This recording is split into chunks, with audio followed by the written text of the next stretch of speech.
Hello everyone, I hope you are doing well. So एक बहुत बड़ी अपडेट निकल के ये आ रही है कि अर्मेनिया ने इंडिया से 6000 करोड़ की डिफेंस डील साइन की है। 6000 करोड़, यस 6000 करोड़, जिसमें से 15 यूनिट यानी 15 बोल सकते हैं आकाश, जो अभी recently anti defence missile system को डेवलप किया गया डीआरडीओ की तरफ से। जो कहीं ना कहीं आपने भी रिसेंटली ये भी सुना होगा, हमने ये एक वीडियो बनाया था कि जिसमें इंडिया ने इतिहास रचा है बेसिकली ये कह के कि यहाँ पर जो एक ही बार में 4 टारगेट को हिट करने वाला जो आकाश मिसाइल है, ये रिसेंटली इंडिया ने डेवलप कर लिया है। और इसी की खासकर बेसिकली एक एक्सरसाइज था अस्त्र शक्ति, जो कि आंध्र प्रदेश के श्रीलंका जो प्लेस था वहां पर बेसिकली कंडक्ट हुआ था। तो ये चीजें हम लोग पिछले वाले डिस्कस वीडियो में डिस्कस पहले कर चुके हैं, लेकिन फिलहाल अभी ये अपडेट निकल के आ रहा है कि अर्मेनिया ने इंडिया से डील ये पक्की कर ली, 100% ये पक्की है। और इसके बाद से खबर ये भी निकल के आ रही है कि अर्मेनिया के बाद में इजिप्ट इजिप्ट हम ये कहे कि वो कंट्री जो कि कहीं इजराइल के पास में है, तो इजिप्ट कंट्री कहीं न कहीं कतार में है। और ये भी कहा जा रहा है, क्योंकि अभी जब रिसर्च कर रहे थे तो उसमें ये मालूम चला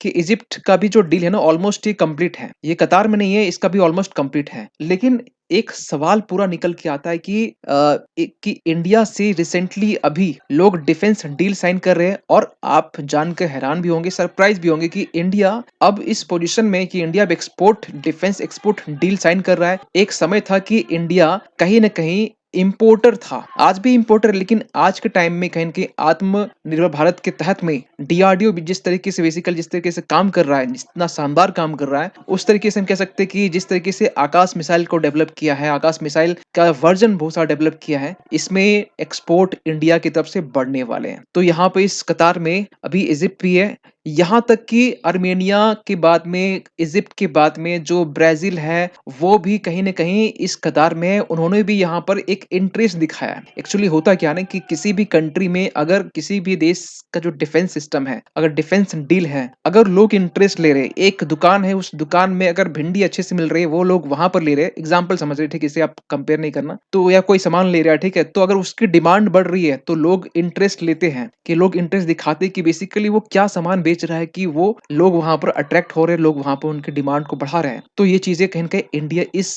जगह पर भी हम लोग देख सकते हैं, ठीक है। लेकिन इन सब के बाद आकाश मिसाइल के बारे में अगर हम थोड़ी सी बात करें, जो कि SAM यानी कि सरफेस टू एयर मिसाइल, यानी कि हम ये कहें कि सरफेस से एयर में हिट करने वाला मिसाइल है, और ये इंडिया का सबसे पहला इंडिजिनसली स्वदेशी तरीके से इसे डेवलप करने वाला सबसे पहला मिसाइल है। और इसके वर्जन भी आपने सुना भी होगा कि आकाश नाग है, आकाश अभी recently anti ballistic anti missile सभी डेवलप किया गया जो मीडियम रेंज का है। तो ये चीजें आपने कहीं की सुनी होगी। और रिसेंट की हम बात करें तो जो अभी रिसेंटली जो अभी डीआरडीओ ने डेवलप किया कि वन टाइम में 4 टारगेट को हिट करना, वही पिन पॉइंट पर, ये चीजें ना अभी तक कोई भी देश डेवलप नहीं किया।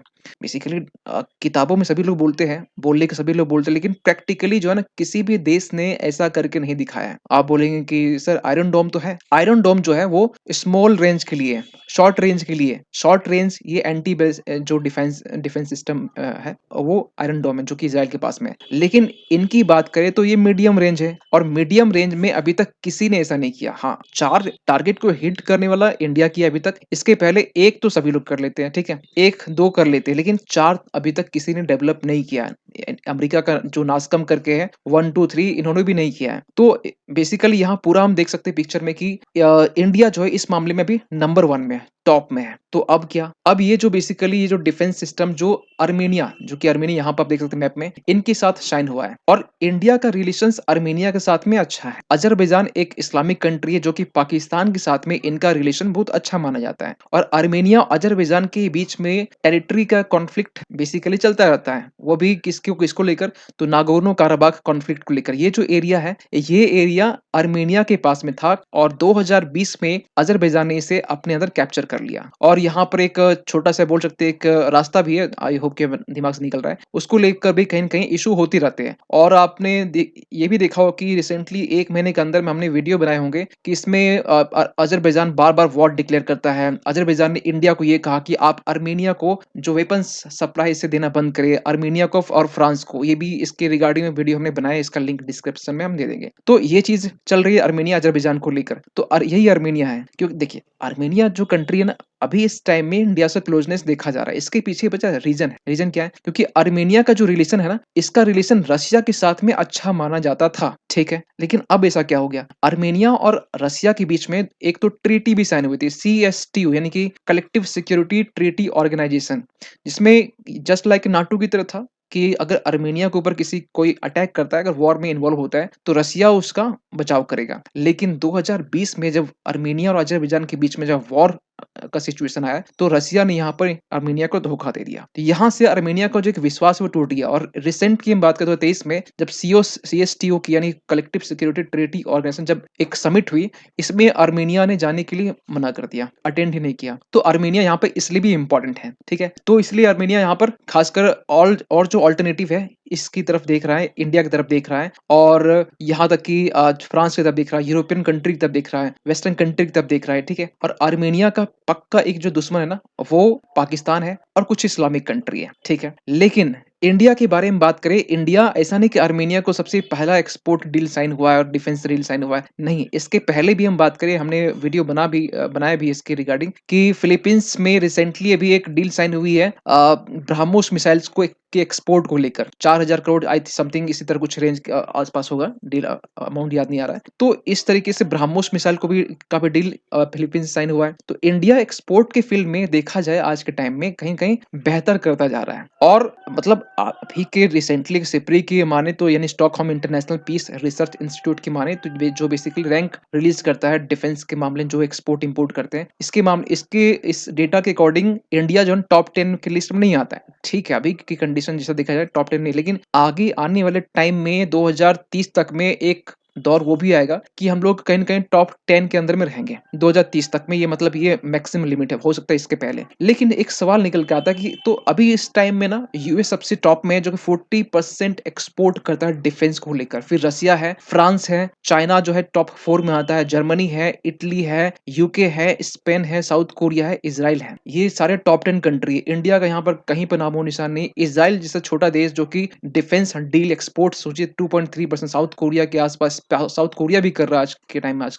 टॉप 9 में है, ये समझ सकते हैं। लेकिन थोड़ा सा हम डेटा की बात करें इंडिया की, जो कि 2022 पिछले साल का डेटा है जो कि सिप्री नहीं रिलीज किया है, तो इसके अकॉर्डिंग जो हमारा जो एशियन एशियन कंट्री है या सॉरी एशिया कॉन्टिनेंट है, उसमें बेसिकली कौन-कौन से जो देश है ना, कितना स्पेंड कर रहा है, कितना किसका लार्जेस्ट सप्लायर है, कितना एक्सपोर्ट और इंपोर्ट में कौन सा किस रैंक में है। देखिए, एक्सपोर्ट करने के मामले में इंडिया में हम ये एशिया कॉन्टिनेंट की बात कर रहे हैं। आप खुद सोच के हैरान होंगे कि एशिया कॉन्टिनेंट में यहाँ पर चाइना, यहाँ देखिए अगर थोड़ा-सा हम रशिया को थोड़ा साइड करें, तो यहाँ पर चाइना जो है ना सबसे टॉप में एक्सपोर्ट करने में, या हम ये कहें एशिया में टॉप में, अगर रशिया को साइड करें तो चाइना टॉप में है, ठीक है? और यहाँ पर ये आप खुद देख सकते हैं कि स्पेंडिंग रैंक यानी कितना स्पेंड कर रहा है डिफेंस में, बजट में, 1 इसमें भी रैंक 1 है। और मिलिट्री स्पेंडिंग देखिए यहाँ 2021 का तो समथिंग कुछ लिखा है, लेकिन ये चाइना जो है ट्रांसपेरेंसी रखता नहीं है, इससे भी और अधिक कहीं न कहीं इन्वेस्ट करता है। तो यहाँ पर ऑस्ट्रेलिया जो रैंक 3rd में है और रैंक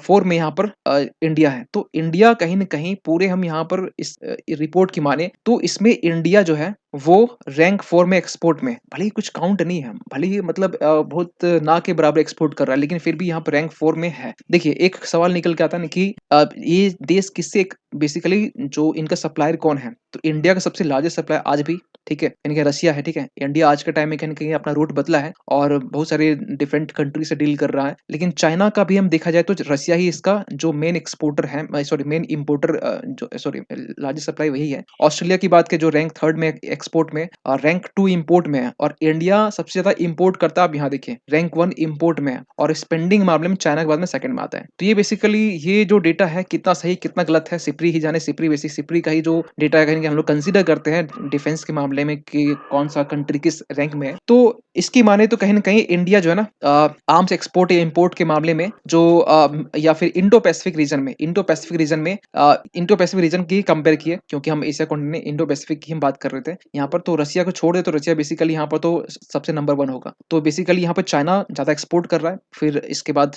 रैंक 4 में आपका इंडिया है। तो ये रिपोर्ट बेसिकली ये शो करता है कि इंडिया कहीं न कहीं इंडो पैसिफिक में एक्सपोर्ट के मामले में चौथे रैंक में आता है। इम्पोर्ट के मामले नंबर 1 है बाकी सारे इंडो पैसिफिक जो कंट्रीज़ है उसके कंपैरिज़न में। तो यहाँ पर इंडिया को इंडो पैसिफिक में ही एटलीस्ट कम से कम ऑस्ट्रेलिया को रैंक 3rd से पछाड़ना और उसके बाद में साउथ कोरिया जो कि रैंक 2 में है, इसे पछाड़ना, ये चीज़ें इतना आसान नहीं है। ऑस्ट्रेलिया हो सकता है कि रैंक 3rd से फिसल जाए, लेकिन यहाँ पर साउथ कोरिया जो कि सिप्री की रिपोर्ट की माने तो पूरे वर्ल्ड पे आप पीछे देख सकते हैं कि पूरे वर्ल्ड ये रैंक 9 में है। तो अगर हम साउथ कोरिया को पछाड़ते हैं इसका मतलब कि हम लोग इसमें रैंक 9 में पहुँच सकते हैं। तो ये चीज़ें आसान नहीं है, लेकिन हाँ, कहीं न कहीं इंडिया इस दिशा में मेहनत है वो कर रहा है। डीआरडीओ कहीं न कहीं मेहनत कर रहा है। प्राइवेट एंटिटी को भी कहीं न कहीं जो आकाश मिसाइल का जो डेवलपमेंट है उसको उसे दिया गया है ताकि गवर्नमेंट भी मिलके और जो प्राइवेट एंटिटी दोनों मिलके काम कर सके। तो इस तरीके से कहीं न कहीं हम लोग 2030 से पहले हम लोग एक्सपोर्ट के मामले में टॉप 10 में हम लोग आ सकते हैं। आपका क्या मानना है कि इंडिया की जो अभी की जो पोज़ीशन है, इसको देखते हुए